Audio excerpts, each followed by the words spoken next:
A bombshell report was published yesterday in the National Post, which alleges that a company bidding on a face mask contract with Ottawa claimed to be Indigenous owned.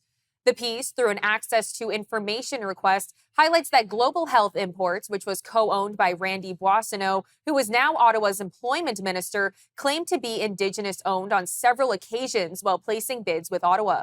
Patti Sonntag, the investigative journalist who published the piece, joined us to explain the controversy.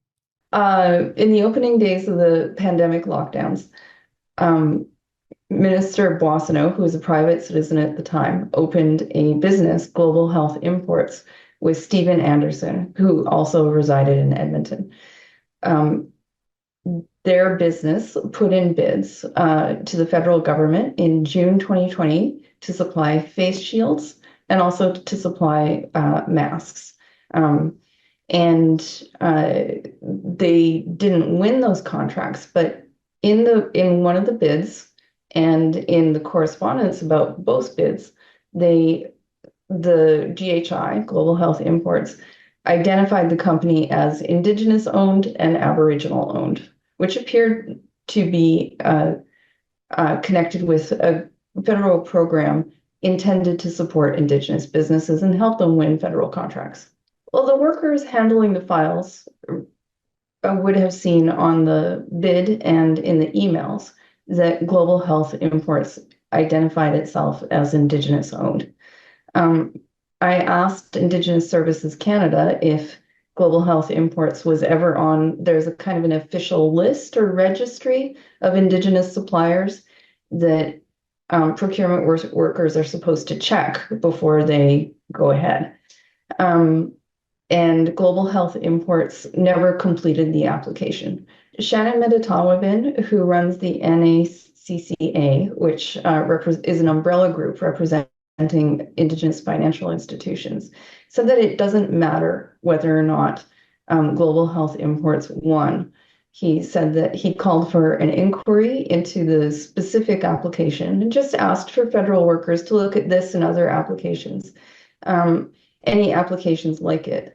And he said that depending on what they find, he would like to see consequences imposed across the board for everybody. The minister was elected in 2015. And so he was an MP at the time for Edmonton Centre. And originally, when he was elected, he was not a member of the Liberal Indigenous Caucus, which was a group of MPs who are Indigenous, who had won offices. And he was added later in 2016. And beginning throughout his first term, so that's 2015 to 2019, on 5 different occasions, Mr. Boissonnault referenced his great-grandmother, who he said was Cree. So he was a member of the Indigenous Caucus for all of his first term, and then when he was re-elected in 2021, he didn't rejoin the Indigenous Caucus, and he told a magazine that he identified as a cisgender white male. Ms. Sonntag also highlighted that this is not the first time the minister's previous ownership of GHI has been the subject of scrutiny. There have been questions since March of this year about the company's business dealings. It is the subject of the Parliamentary Ethics Committee's study of whether Boissonnault complied with the Conflict of Interest Act.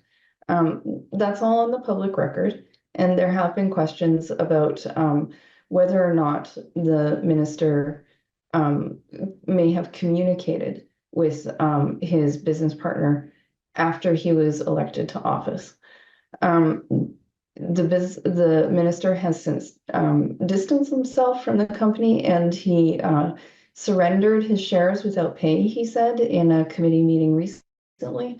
And he also emphasizes that he stopped dealing with the company at all in September 2021 when he was elected again.